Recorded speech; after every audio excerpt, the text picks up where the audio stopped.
Hi, Zandy. You've likely watched movies where one or more hostages are kidnapped or held and ransom demands are made, and the rest of the movie is about how the situation is resolved. I'm thinking like Air Force One or Argo or Captain Phillips.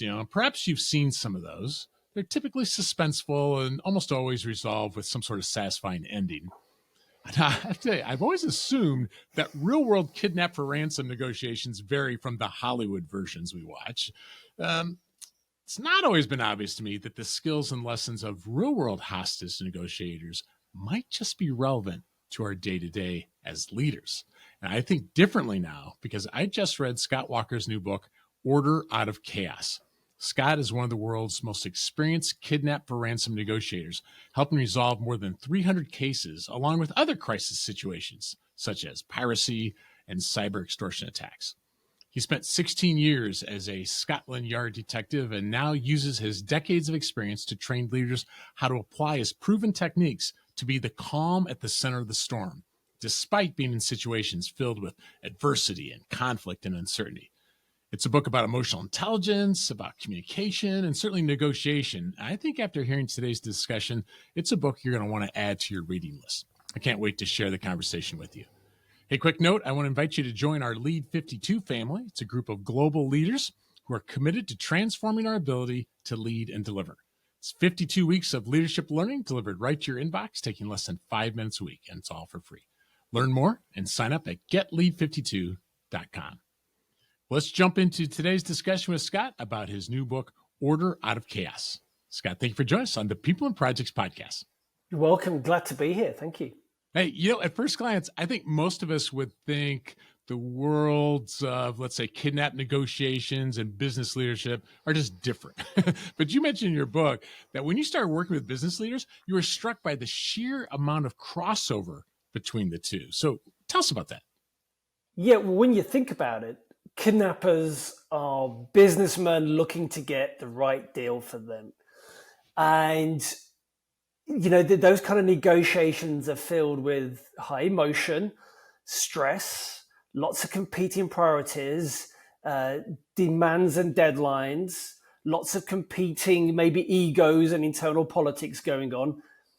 Pretty much like the corporate world or the teams that most of us have got experience with in every day-to-day stuff. So, wherever human beings are involved,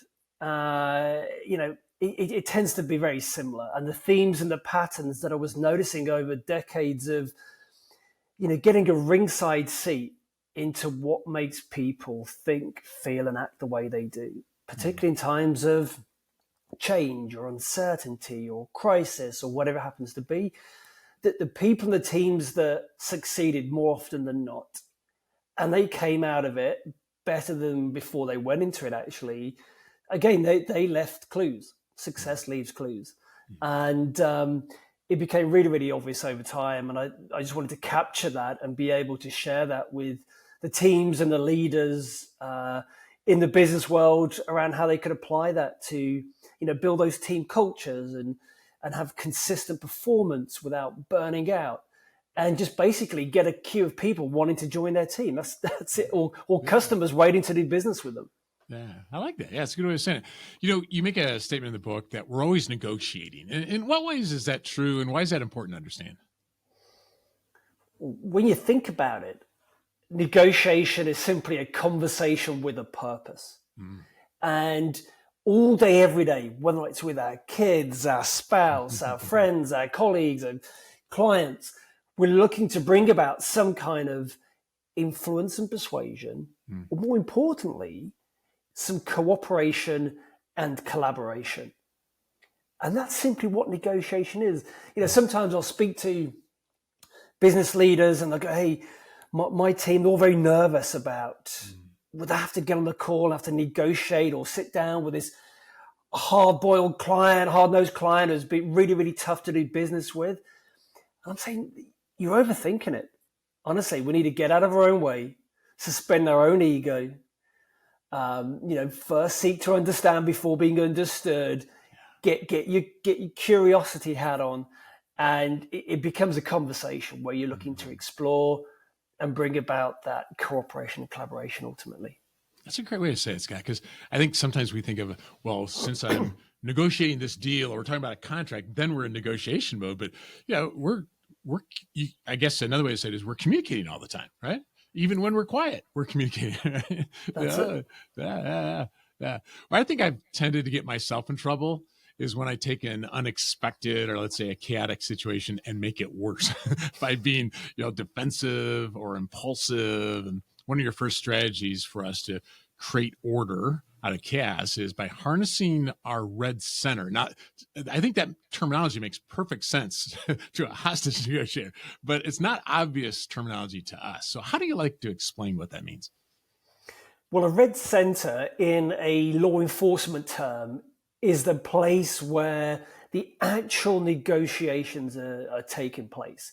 So that could be the family kitchen, it could be the corporate boardroom or hotel suite. And this is where the family member or the communicator is receiving those calls, those demands from the kidnappers. That could be anywhere. And initially, it's a place full of chaos and high emotion and drama. And my job was simply to bring order out of the chaos, hence the title of the book, was to bring some calm, groundedness where people can move and operate from a place of equanimity. Because if you're in that place, you can think clearer, you can make better decisions. And I noticed again over time and over experience that it was a metaphor for something, a skill set that we all had, a superpower almost. I think the Stoics referred to it as the inner citadel. I only kind of discovered this a few weeks ago when I was reading an article on it. And it's the same thing. It's this place within all of us that we can tap into, that no matter how tough, how challenging, how overwhelming we think the conversation or the situation or the circumstances are, we've got that ability within us. If we just take a second, reorientate ourselves, take a breath if need be, refocus and reframe the moment. And then you come from a better place where you can deal with whatever is showing up for you, no matter how overwhelming it may be at the beginning. And that played out time and time again in the kidnapping situations, the negotiations. Being able to get a family member who understandably is pretty traumatized when they see that torture video or the threats coming in from the kidnappers. And so being able to calm them, to reduce the anxiety, stress, and overwhelm, and bring about some more objective, rational thinking, it was really interesting to watch that. And then they were able to then develop agency as a result of it. So what I really am saying to people with the red center is, you've got it within you. It's about managing, identifying and managing the right emotional state and having that, I call it a sensory acuity, like an emotional radar where no matter what is going on, say, for example, you're walking into a room to enter a business negotiation, you're just on receive mode. You're just looking and scanning you almost do it subconsciously after a while of what's going on. What's the tempo? What's the mood music? Is there an incongruency between what somebody is saying and their body language? What's the energy like? And so it's like anything, the more you practice that, the easier it becomes. It's like muscle memory. So that essentially is what the red center is all about. No, I like it because, Scott, when I was reading that part, I was thinking of the term that gets thrown around a lot, like mindfulness. But I feel like that term almost gets watered down and means so many different things. And so instead of just saying be mindful, there was a part of it where I seem to recall you said something like acknowledge and accept where you are, take ownership, which I guess in the situations that you were involved with, that's the last thing people want to do. But you have to. Right, yeah. But if I accept this is where I'm at, I'm in this meeting with a difficult boss. I'm this presentation is not going the way I expected, or whatever, and then locate the tension, which sounds mindfulness like, but breathe into it. Right. I mean, that's part of the red center process you're talking about, isn't it? Yeah, because people instinctively they want to avoid the pain. Yeah. They want to avoid, or when I say pain, I mean the discomfort of being triggered, or they feel a bit frustrated, even a bit resentful or angry or fearful a bit, maybe a bit ashamed, or they may have a bit of doubt showing up. And so you can't run away from it. You got to run towards it. Yeah. Because I remember many, many times I'm sitting down with the family of a hostage, and the kidnappers would phone up and they'd be threatening and making all sorts of demands, and there'd be some screaming and gunshots in the background. And you can imagine the impact that has on the family. Yeah. And I'm thinking, if I can't control my state here, because emotions are contagious, I had to be able, even if I was like a swan gliding gracefully and paddling like anything underneath, I still had to portray that sense of certainty and calmness and control. And so, yeah, you can call it mindfulness, you can call it whatever you like, but ultimately it's about you taking ownership and having the agency to go, right, this is happening. I've got to own it. I've got to take responsibility, and now I can do something about it. I'm not going to catastrophize. I'm actually going to lift my head up and go, right, how can we resolve this? How can we get the best deal? What are the obstacles we need to overcome, et cetera, et cetera. Yeah. And what's the name of that?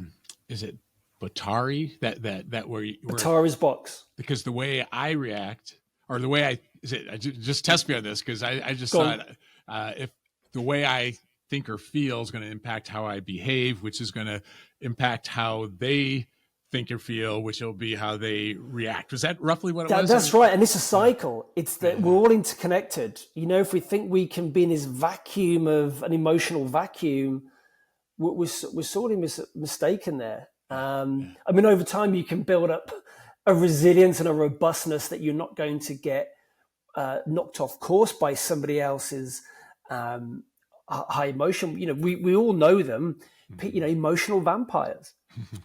People who, you know them when you've experienced them, when you've been in a conversation or when you've been in a relationship with them, perhaps. And so, yeah. Yeah. I don't know. I just think it's fascinating. You know, and you can tell me whether this is a fair question or not, but can you think of a time recently where you had to regulate or take control of your emotional state? And just, if you talk us through, like, how did you do it? That might help us apply it as well. Sure.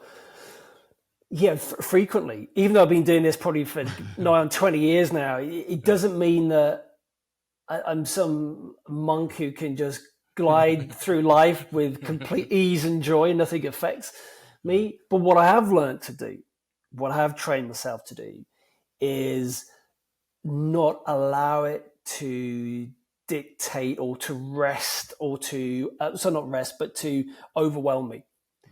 So I could get triggered. It could be something I'll see online. You know, social media is the quickest place. If people want to test this, just go online. Any social media feed will, if you stay in there long enough, will trigger you. Or it could be the kids. You know, the kids will do or say something, and I'll be like, oh, why are you doing that? But okay, and in that moment, it's like, right, there's a gap between that stimulus. You know, Viktor Frankl, the Auschwitz survivor, he talks about that in Man's Search for Meaning, you know, famously, around between that stimulus, that trigger, and then how you respond rather than react. There's a gap. And it's that gap that's the only thing you can control in the history of your life. And so say I'll read a post on social media, and I said, you haven't got to go very far these days in the polarizing debate that goes on in any, pick your topic, really. And so I'll read that and I'll be like, right, I can feel that. Where am I feeling? Okay, I can feel that churning in my stomach. I can feel an irritability, and I need to feel the feeling, but drop the story as to why I'm feeling it. Because if I go, well, do you know what? Andy, he hasn't got a clue about this. He says this because he's in his own interests. He doesn't know this, whatever it is. And so if I can park the judgment, look into blame, name, or shame, and tune into what's going on for me physically, I can then ride the wave. I call this the immediate action drill. And I've used this countless times when, you know, speaking to bad people, so to speak, to kidnappers, and with my kids as well, and in business deals, is you get hit by this stimulus, this trigger, and you've got to interrupt. The first step is you've got to interrupt the pattern.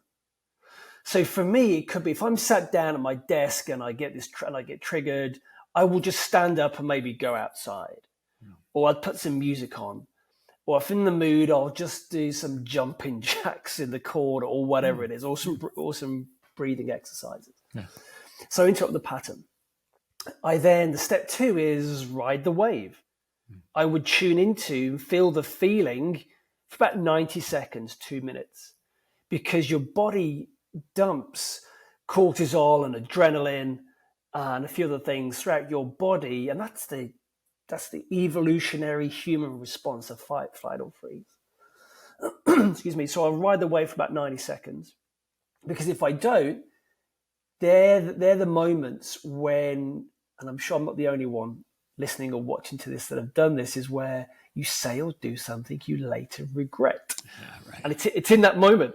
So if I can interrupt the pattern, I can ride the wave, feel the feeling.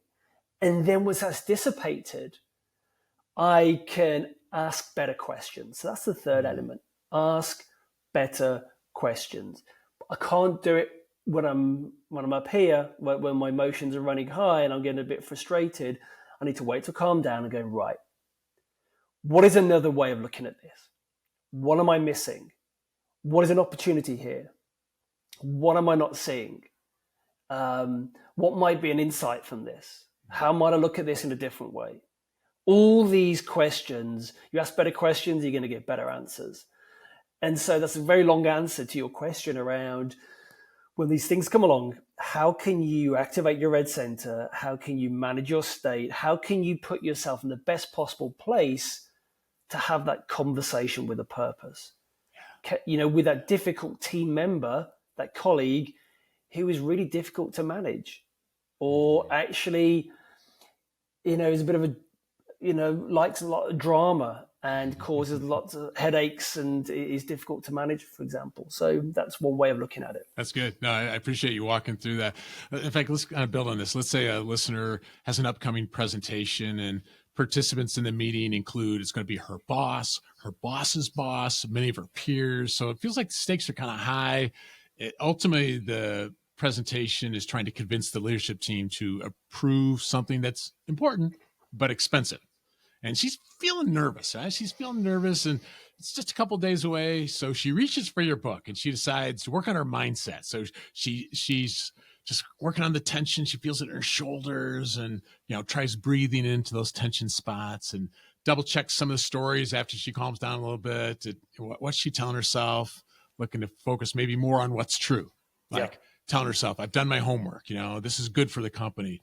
And then she sees a step in your book that says, visualize success ahead of time, but it also says visualize negative outcomes first, and which I thought was a little counterintuitive. But would you tell us why this visualizing negative and positive might help her prepare? The reason why it's helpful to visualize the negative first is it takes away, it reduces, it gets rid of the poison or the power that negative outcome is likely to have. Because if you can visualize it going wrong, you walk into the room and you trip over and your laptop goes flying and all your paperwork, you're a bit embarrassed, or you spill coffee down your shirt, or the board are really rude and obnoxious, or your manager's not really going along with it, or you stumble through your words and you're not quite sure what to say and nothing's working.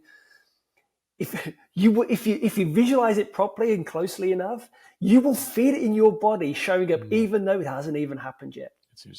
But here's the thing. If you can do that, you're training your body, you're training your mind, you're training your nervous system to go, actually, this is not going to kill me. Okay, I perceive this as being a threat, but actually I'm getting through this relatively okay. And you know what? I've now got through to the other side of it. Interesting. All right. Well, now that I visualize it negatively, let me perhaps visualize it how I might prevent those things from happening in the first place, but also seeing success ahead of time. So what needs to happen in order for me to avoid those issues from happening that I saw in the negative visualization? And how can I really stack the cards in my favor of succeeding here? And again, that the brain, there's lots of studies out there now where the brain, whilst it does know the difference, actually is very powerful for creating those new pathways in the brain of how things need to be. Particularly if that's why you want to do the negative one first, followed by the positive. And that is really, really powerful about you seeing success ahead of time. Even when the challenges, even when the obstacles are quite high and they're stacking up, you go, well, there's going to be a way through this. Yeah. Yeah, I like it because it kind of keeps you from blind optimism. It's like, let's acknowledge that some things could maybe not go the way we want. And I seem to recall you said one of the cardinal laws for negotiating in the way you did was never lie, right? And blind optimism, in a sense, is lying to yourself. So what are some things that could go wrong? Right? I mean, is that a way to think about it, maybe? Yeah. You've got this naive, blind optimism that the world is full of unicorns and rainbows. And then at the other end of the spectrum, you've got catastrophizing. And then you bury your head in the sand. Neither are going to serve you. It's okay. Let me see things as they are, not worse than what they are. All right. Now I can see things as they are, and I'm taking ownership and responsibility, and I have agency to do something about this presentation, for example. And then from that place, you can then see them better than what they are. And there's a great technique that can help people here that we used it on every negotiation. And this is something called a bunch of fives. Yeah. And this is, if you can think of what are the top 5 likely objections, challenges, threats, issues, demands, challenging questions, issues, judgments that the other side, and in this case, the managers or the board or whomever in the business presentation, are likely to throw at you. If you can work those out ahead of time, A, you'll have your answers ready and it won't be a surprise. B, you can even introduce them before the other side do. And then people say, whenever I mention that, people go, oh, yeah, Scott, but isn't that going to kind of sow some seeds of doubt? And I'm like, no, trust me. If you're thinking it, the chances are that they're already thinking it, even subconsciously. And so unless you deal with it, it'll be like the elephant in the room and it will leave a really bad, lingering smell. So it's like when people, again, in the crisis negotiation world, you have somebody standing on the ledge of a building or a bridge and they want to end their life. The fact of you turning around to them and saying, are you thinking of jumping? Do you feel suicidal, for example, is not suddenly going to plant that thought in their mind. And people need to have the confidence and the courage of going, actually, I want to raise these challenges, these objections ahead of time, and even incorporate into my presentation. Because if you don't, then the other side will have them lingering at the back of their mind. It could get in the way of a good deal. I love the example you gave in the book. I think it's going to call something along the lines of someone out of obligations at the meeting, their arms crossed, and why am I even here? And the person opens up the meeting with, hey, you're probably wondering why you're here, and there's probably other things you could do, right? But it just takes it right off the table, and just like, well, yeah, I was wondering that. Yeah, I thought that was brilliant. I'm intrigued by the whole 90 seconds thing, Scott, because I seem to recall that's from Jill Bolte Taylor, if I remember right, from a TED Talk. But I want to jump to the next step and I want to ride the wave earlier, I guess. I want to interpret it and not just let it ride. And so every once in a while I find something like just the phrase like, tell me more helps. Like somebody says something and I want to jump to, you're an idiot or whatever. Just wait. Tell me more. And I don't know that is exactly the same thing, but I feel like it buys time to actually get more data as well. So any thoughts about that idea of just... Yeah, a couple of real key points you mentioned there, actually. Buying time is crucial. There's one of the worst things we can do is rush to problem solve. Yeah. If we can buy time, it slows things down. It allows nerves and emotions and tension to reduce, and it opens up new ways of looking and thinking about things. Yeah. It just provides a clearer path. It creates a spaciousness with which to approach the problem. And so that's one way of looking at it. Yeah, your mnemonic is. Do you call it MOREPIES? Is that how you pronounce it? Yeah, more pies. Always encourage people, don't be afraid of eating more pies. Pies are good for you. And it's a mnemonic. It's a way of remembering some of the techniques that you just alluded to. So you could say, tell me more. And that's a great way of buying yourself time. And like you're there, you're seething underneath. You're like, tell me more about your decision to sign off on that contract, which means we're going to lose a lot of money. And one of the techniques on the more pies is labeling. Yeah, and anyone who's got and anyone who's got any experience of negotiating or communicating or NLP or whatever will appreciate the powerful techniques of labeling. And this is simply where it's me identifying and reflecting back to you what I'm sensing about what you're thinking, what you're feeling, and what you're behaving, what you're doing. And this is empathy in action.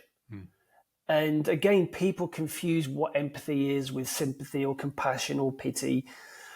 But the way I learned it and the way I've experienced it and implemented it is empathy is a doing word. It's something you do. You don't feel it necessarily. You can feel compassion, or you certainly feel rapport and trust if somebody's doing empathy. And so empathy would be me reflecting back to you, Andy, what I'm sensing. So it would be, it looks like, it sounds like, it feels like, it sounds like this business deal is really important to you. I can tell by the amount of preparation that you've put in for this meeting. And then all it is, it's helping you to feel seen, heard, and understood. And until you do, you won't trust me 100%. And the golden thread through every single negotiation and communication, whether or not that's with your romantic partner, your colleague, a client, whomever, kidnappers, it's trust. It's the golden thread. And without it, it doesn't work. You may win once or twice, but ultimately we want to bring about a lifelong or continuous business deal. We want a client for life. We're in a relationship. We want to build that trust because we want to be in a relationship for a long time. With the kidnappers, we don't want them to not trust us, and then we hand the money over, but then they still kill the hostages or don't release them. And so trust is the number one success factor there. And you achieve that by demonstrating empathy, by doing empathy, and using those techniques such as labeling and summarizing and paraphrasing is another one. And that's one of my favorites, actually. That's particularly when people have been speaking for a while, or you really just want to be able to demonstrate that you understand where they're at. And so I would say something like, Andy's okay if we just take a pause here and let me just share with you where I think you're at with this deal right now. Yeah. And you'll go, yeah, sure. And then I'll recount where I think we're at using some labeling, for example. And you'll go, yes, Scott understands me, understands my concerns about this. He understands what my desired outcomes are. Great. This is how building the rapport and the trust. And then crucially, I've earned the right to then start maybe influencing and persuading and bringing about that collaboration. I like it. And if I remember right from the book, you're not telling them what they're feeling. You're saying, I feel like this is what you're saying, right? So is that a crucial distinction at all? Well, yes, in terms of, hey, it seems to me, Andy, that you're frustrated that I've taken so long to respond to you. I mean, you can say, Andy, you're annoyed with me. I can tell. Right. And you'll go, no, I'm not annoyed. I'm just a bit disappointed.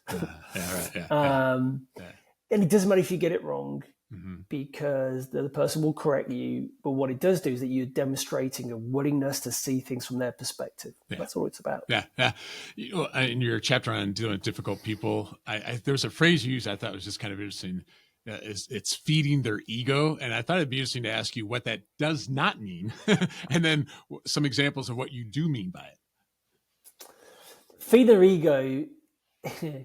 Okay, what it doesn't mean is that you walk into a difficult conversation going, right, I'm going to show this person. They think they're the hot shot around here. Let me show them who's the real boss. And it becomes this two stags, rutting stags, locking horns. And you probably won't win, particularly if you're dealing with somebody, with sociopathic, narcissistic tendencies, with a huge ego. But again, hey, be sensible, be smart here. You could still walk away with what you need, what you want from this deal. You just got to feed their ego. You've got to enable things to be perceived as if it's their decisions, their call. Because what are the primary needs that are driving this person? They're going to be a need to feel in control, a need to save face, and a need for a bit of certainty, and probably some significance and being special.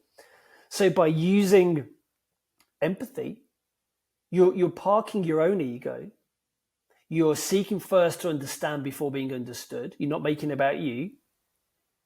And then you're just laying all this stuff out here, and you're summarizing as you're seeing the situation, and you're playing to their strengths, and then they won't feel threatened by you. And then you can have the negotiation proper. But here's the thing. This is not, I'm not saying you've got to do with business with people who are just rude, obnoxious, abusive, unpleasant. You can walk away from the deal. And no one's saying you can't walk away from a bad deal or a reasonable deal, but with a bad person or somebody who's going to make this really difficult and unpleasant, which in essence is a bad deal. You can walk away from it, but just don't take too long to make that call. I heard someone, this is years ago, I don't remember the book, but they said a lion tamer doesn't walk into the circus ring and knock the lion off the pedestal. Yeah. And so this does not necessarily have to mean flattery that might be a lie, but it's don't do anything to reduce their status. Don't do anything to make them feel stupid. I mean, that's along the lines. Yeah. It's again, doing your preparation, doing your homework. What is important for this guy? Andy, say you're the VP of this company, you've got a bit of a tough reputation, and I'm coming into the meeting with you, looking to get your sign off, looking for you to make a decision. I need to work out, okay, what drives Andy? What floats his boat? What makes him tick? Yeah.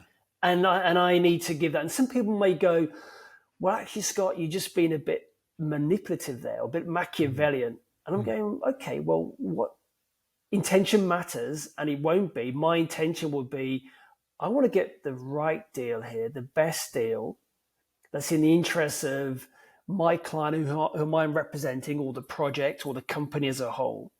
And that's different from, right, let me show Andy. Because otherwise you could be a bit passive aggressive and a bit sneaky. And we're not talking about that, because intention does matter. But what's the alternative? You get into a slanging match because you get triggered, annoyed and frustrated and angry with the other person. That's not going to serve anybody, least of all your clients, your team, or the organization. Right. I really appreciate how you explained it. There's so many ideas, Scott, that I'd love to cover, but let's end with this. We have a lot of parents who listen to the podcast, and I seem to recall you mentioned being the parent of teenagers. I seem to recall you saying that's right. But what are some ideas from the book that maybe parents could employ to help with their roles at home? Yeah, my kids have learned every trick in the book, and they're wise to it now. I think it's just as you would deal with an adult. It's you look at your palms, put your hands out in front of you. On the left hand side, you've got, this is them. This is their true nature. This is them as a human being. This is the person that you love deeply, that you brought into the world, that you looked after.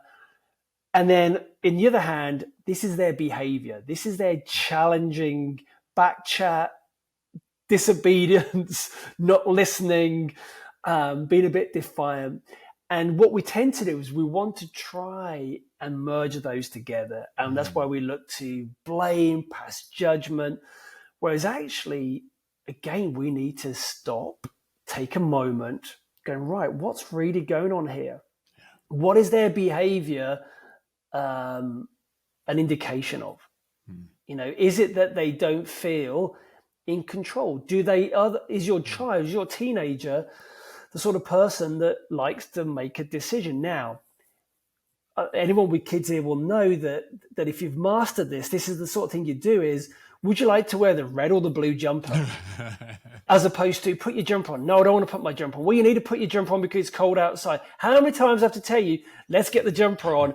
And then there's half an hour of a battle where you go, hey, darling, would you like to wear the red or the blue jumper? Yeah. Your decision. And either way, it doesn't matter to you. So you can frame it like that. And what I learned from a great book on nonviolent communication by a guy called Rosenberg. And in it, he talks about I feel because, and then the behavior that you want to see as a result. That's good. So it's when you leave those wet towels on the bathroom floor, I feel really frustrated because we've all got to share the bathroom. And it'd be great if once you finish, you could put them on the towel rail. Would that be okay? Or can I trust you to put them back on there? And then as opposed to, why do you ever Hey, I've been there. I know how easy it is to go there. But I think by taking the time to separate the behavior from them as a person, get curious, be more Sherlock Holmes than Gordon Gekko in your conversation. Bring more curiosity than assumption. What's really going on here for them? And obviously remember that teenagers, they're wired to push boundaries. And this is not a case of you giving into their demands, far from it. I never gave into a single demand with kidnappers ever, nor with my kids. They'll push the boundaries. And again, also it's about picking your battles as well, of course. And so I think that helps. And like anything though, it takes a bit of practice, and the more you do it, the easier it becomes. Yeah, that's great advice. Well, for those listening, this is just a taste. I mean, we barely touched on Scott's book. If you're looking to level up your ability to influence and persuade and communicate and negotiate, check out Scott's new book, Order Out of Chaos. I put links to the book and the book's website in the show notes for this cast. So, Scott, thank you for joining us on the People and Projects podcast. You're welcome. Thanks for having me.